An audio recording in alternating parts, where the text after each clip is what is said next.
Hello दोस्तों, कैसे हैं आप सब। आशा करता हूं कि आप सभी बहुत ही अच्छे होंगे।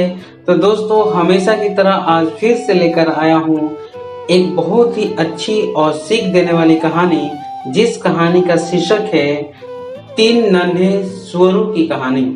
तो दोस्तों, आइए सुनते हैं इस कहानी को और देखते हैं कि इस कहानी से हमें क्या सीख मिलती है।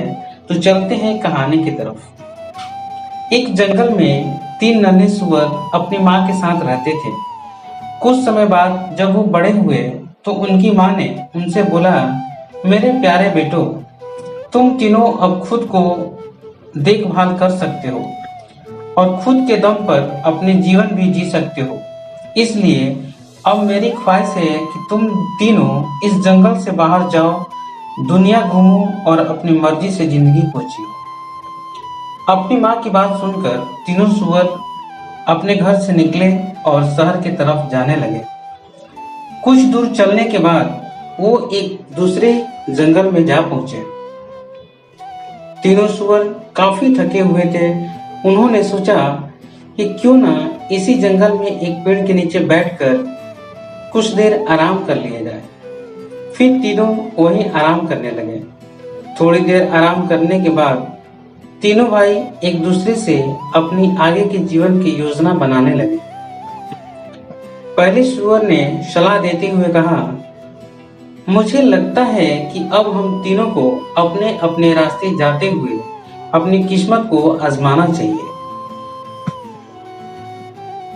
दूसरे सुअर ने इस बात को सुनी और उसे ये बात अच्छी लग गई और तीसरे सुअर को यह विचार बिल्कुल भी पसंद नहीं आया। तीसरे सुअर ने कहा, नहीं, मेरे ख्याल से हम एक दूसरों के साथ ही रहना चाहिए और एक ही जगह पर जाकर अपना नया जीवन की शुरुआत करनी चाहिए।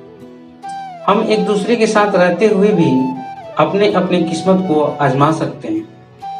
उसकी बात सुनते ही पहले और दूसरे सुअर ने कहा, भला वो कैसे? तीसरे सुअर ने जवाब देते हुए कहा, अगर हम तीनों एक ही जगह पर आसपास रहेंगे तो किसी भी मुसीबत में आसानी से एक दूसरे की मदद कर सकेंगे। यह बात दोनों सुअरों को अच्छी लग गई। उन दोनों ने उसकी बात मान ली और एक ही जगह पर आसपास घर बनाने में जुट गए। पहले सुअर के मन में विचार आया कि उसे भूसे का घर बनाना चाहिए, जो जल्दी बन भी जाएगा और उसे बनाने में मेहनत भी कम करनी पड़ेगी। उसने जल्दी कम समय में सबसे पहले अपना घर भूसे का बना लिया और आराम करने लगा। वहीं दूसरे सुअर ने पेड़ की सूखी टहनियों को इकट्ठा किया और उससे घर बनाने का फैसला किया। उसने सोचा, मेरा टहनियों वाला घर भूसे के घर से काफी मजबूत होगा। इसके बाद उसने पेड़ की सूखी टहनियां जुटाई और थोड़ी मेहनत करके अपने घर को बना लिया। फिर वो भी उसमें आराम करने लगा और खेलने लगा।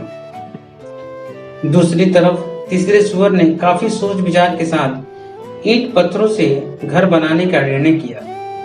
उसने सोचा, घर बनाने में बहुत अधिक मेहनत तो लगेगी, लेकिन यह घर मजबूत और सुरक्षित भी होगा। ईंट का घर बनाने में तीसरे सुअर को 7 दिन का समय लग गया। तीसरे सुअर को एक घर बनाने के लिए इतना मेहनत करते देख बाकी दोनों सुअरों ने उसका खूब मजाक बनाया। उन्हें लगता कि वो एक घर को बनाने के लिए इतनी मेहनत अपनी बेवकूफी की वजह से कर रहा है। वे दोनों उसे अपने साथ खेलने के लिए भी उकसाते रहते थे, लेकिन तीसरा सुअर कड़ी मेहनत से अपना घर बनाने में लगा रहा। जब ईंटों से उसका घर बनकर तैयार हो गया तो वह देखने में बहुत ही सुंदर और काफी मजबूत लग रहा था। इसके बाद तीनों सुअर बड़े ही मजे से अपने अपने घरों में रहने लगे। उस नए स्थान पर उन तीनों को किसी भी तरह की कोई परेशानी नहीं थी। इस वजह से तीनों अपने अपने घर में बहुत खुश थे। एक दिन उनके ठिकाने पर एक जंगली भेड़ियों की नजर पड़ी।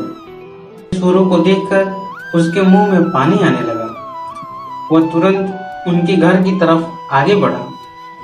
सबसे पहले वह पहले वाले सुअर के घर पर जा पहुंचा और दरवाजा खटखटाने लगा। पहला सुअर सो रहा था। दरवाजे की खटखट सुनकर जब वो उठा तो उसने घर के अंदर से ही पूछा, कौन है दरवाजे पर? भेड़िया बोला, मैं हूँ, दरवाजा खोलो और मुझे अंदर आने दो। भेड़िए की कड़ी आवाज सुनकर सुअर समझ गया कि दरवाजे के बाहर कोई जंगली जानवर खड़ा है। वह डर गया और दरवाजा खोलने से मना कर दिया। इसके बाद भेड़िए को गुस्सा आ गया। उसने गुस्से में कहा, नन्हा सुअर, मैं एक फूंक मारकर तेरा भूसे का घर उड़ा दूंगा और तुझे खा जाऊंगा। उसने एक जोरदार फूंक मारी, भूसे का घर उड़ गया। बेचारा पहला सुअर वहां से किसी भी तरह से अपनी जान बचाकर भाग गया और दूसरे सुअर के घर जा पहुंचा। जैसे ही दूसरे सुअर ने दरवाजा खोला, वह जल्दी से अंदर घुस गया और दरवाजा बंद कर दिया। पहले सुअर को इतना डरा हुआ देखकर दूसरा सुअर हैरान हो गया। इतने में भेड़िया उसके घर पर भी आ पहुंचा और दरवाजा खटखटाने लगा।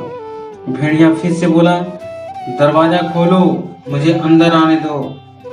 उसकी आवाज सुनकर पहला सुअर पहचान गया कि दरवाजे पर भेड़िया ही है।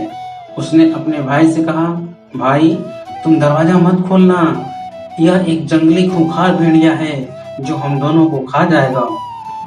जब दूसरे सुअर ने दरवाजा नहीं खोला तो भेड़िए ने गुस्से से लाल हो गया और वो चिल्लाया, नन्हे सुअरों, तुम्हें क्या लगता है अगर तुम दरवाजा नहीं खोलोगे तो क्या तुम दोनों जिंदा बच पाओगे? इस टहनियों से बने घर को मैं एक झटके में तोड़ सकता हूँ। इतना कहते ही भेड़िए ने एक ही झटके में टहनियों से बना दूसरे सुअर का घर भी तोड़ दिया। अब दोनों सुअर वहां से तेजी से अपनी जान बचाकर भागे और तीसरे सुअर के घर जा पहुंचे और वहां पहुंचकर उसने सारी बात बता दी। यह बात सुनकर तीसरे सुअर ने कहा, तुम दोनों डरो मत, मेरा घर बहुत मजबूत है, वह जंगली भेड़िया इसे कभी भी नहीं तोड़ सकेगा। लेकिन वे दोनों सुअर भेड़िए से काफी डरे हुए थे, इसलिए घर के एक कोने में जाकर छिप गए। इतने में वहां पर भेड़िया भी आ पहुंचा। वह तीसरे सुअर के घर का दरवाजा खटखटाने लगा। उसने कहा, दरवाजा खोलो जल्दी से और मुझे घर के अंदर आने दो। तभी तीसरे सुअर ने बिना डरे हुए कहा, नहीं, हम दरवाजा नहीं खोलेंगे। यह सुनकर भेड़िया चिल्लाया, मैं फिर भी तुम तीनों को मारकर खा जाऊंगा, मैं इस घर को भी तोड़ सकता हूँ। भेड़िए ने तीसरे सुअर के ईंट से बने घर को तोड़ने की कोशिश करने लगा। सबसे पहले उसने फूंक मारी, लेकिन वह ईंट का बना घर नहीं उड़ा सका। इसके बाद उसने अपने पंजे से घर को तोड़ने का प्रयास करने लगा, लेकिन इसमें भी वो असफल रहा। उस जंगली भेड़िए के बहुत प्रयास करने के बाद भी तीसरे सुअर का ईंट से बना घर नहीं टूटा, लेकिन फिर भी भेड़िए ने हार नहीं मानी। उसने तय किया कि वह घर के अंदर चिमनी के रास्ते से होकर घुसेगा। पहले वह घर की छत पर चढ़ा, फिर चिमनी के रास्ते घर के अंदर घुसने लगा।